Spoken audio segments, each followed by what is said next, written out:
जनपद में मत्स्य उत्पादन को बढ़ावा देने और स्थानीय काश्तकारों की आजीविका को सुदृढ़ करने के उद्देश्य से मत्स्य विभाग द्वारा एक विशेष बीज वितरण कार्यक्रम का आयोजन किया गया। इस दौरान विभागीय अधिकारियों की मौजूदगी में जिले के विभिन्न क्षेत्रों से पहुंचे मछली पालकों को उच्च गुणवत्ता युक्त मत्स्य बीज यानी फिश सीड का वितरण किया गया। कार्यक्रम में मौजूद जनपद मत्स्य प्रभारी मनोज सिंह म्यान और मत्स्य निरीक्षक नवीन जोशी ने संयुक्त रूप से काश्तकारों को प्रोत्साहित करते हुए कहा कि मत्स्य पालन आज के समय में ग्रामीण क्षेत्रों के भीतर स्वरोजगार और आर्थिक आत्मनिर्भरता का एक बेहद सशक्त माध्यम बनकर उभर रहा है। उन्होंने जोर देकर कहा कि सरकार विभिन्न कल्याणकारी योजनाओं के जरिए मत्स्य पालकों को आधुनिक तकनीकी मार्गदर्शन, व्यवहारिक प्रशिक्षण और हर संभव आवश्यक सुविधाएं उपलब्ध कराने के लिए पूरी तरह प्रतिबद्ध है। इस मौके पर विभागीय अधिकारियों ने उपस्थित सभी मछली पालकों से पारंपरिक तौर तरीकों को छोड़कर वैज्ञानिक विधि से मत्स्य पालन अपनाने की अपील की, ताकि कम लागत में बेहतर और अधिक उत्पादन प्राप्त किया जा सके। इसके साथ ही उन्होंने काश्तकारों से विभागीय योजनाओं की पूरी जानकारी रखते हुए उनका अधिक से अधिक लाभ उठाने का भी आह्वान किया। वहीं दूसरी ओर सही समय पर और उन्नत किस्म का मत्स्य बीज मिलने पर स्थानीय मछली पालकों ने विभाग का आभार जताया। काश्तकारों का मानना है कि समय पर मिले इस गुणवत्तापूर्ण बीज से न सिर्फ क्षेत्र में मछली का उत्पादन बढ़ेगा, बल्कि आने वाले समय में उनकी आर्थिक स्थिति भी काफी मजबूत होगी। आज जनपद बागेश्वर में हमारे जो मत्स्य किसान हैं उनको मत्स्य बीज हमने वितरित किया गया था और लगभग हम लोग 4 लाख मत्स्य बीज लाए थे ग्रास कार्प, जो हमारे किसानों को हम लोग आज वितरित कर रहे हैं निःशुल्क। और ये जिला योजना के माध्यम से हम लोग इसको वितरित कर रहे हैं। और ये हमारा जो बीज आया था, ये मत्स्य बीज, ये हमारा जो है सरकारी हैचरी काशीपुर से आया हुआ है। और इससे पहले भी हमने जो है पंगास, टिलैपिया बीज वितरित किया था, ट्राउट का हो गया। तो हम लोग जो है चाह रहे कि हमारे किसान अधिक से अधिक संख्या में जो है इसका मछली का उत्पादन करें और आजीविका में अपनी वृद्धि करें।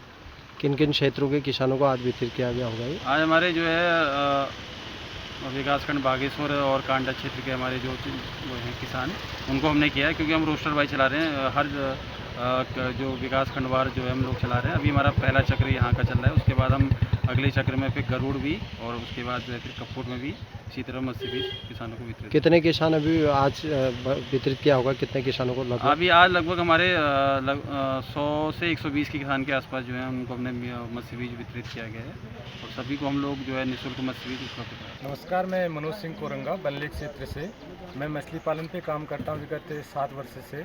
मेरे पास अभी 4 तालाब हैं, जिसमें पंगास का पालन कर रहा हूँ और ग्रास कार्प का कर रहा हूँ। 2 तालाबों में मैंने पंगास डाला है और 2 तालाबों में ग्रास कार्प का काम करता हूँ। पिछली बार तिलापिया का किया था। पंगास पे जो नवंबर दिसंबर में निकलते हैं, पिछले एक बार मैंने 3 कुंटल मछली निकाली थी, उसके बाद 2 कुंटल, और इस बार उम्मीद है 4 से 5 कुंटल निकालूंगा। और कार्प अभी पहले छोटी थी, 1 साल में, इस साल अब अगले महीने से उसकी हार्वेस्टिंग करूँगा। कुछ तो 2-3 दिनों के बाद हार्वेस्टिंग करूँगा। इसकी सालाना आय कितनी रहती है आपकी? सालाना आय लगभग 2 लाख तक हो जाती है एक तालाब से। कुल मिला के। क्योंकि मछली पालन एक ऐसा है हमारे पहाड़ों में, इसमें बहुत ज़्यादा स्कोप है। एक बोनस के रूप में, मतलब हर तालाब से 40-50 हज़ार करके। जैसे आपका माल तैयार हो जाता तो बाजार भी है यहाँ पे?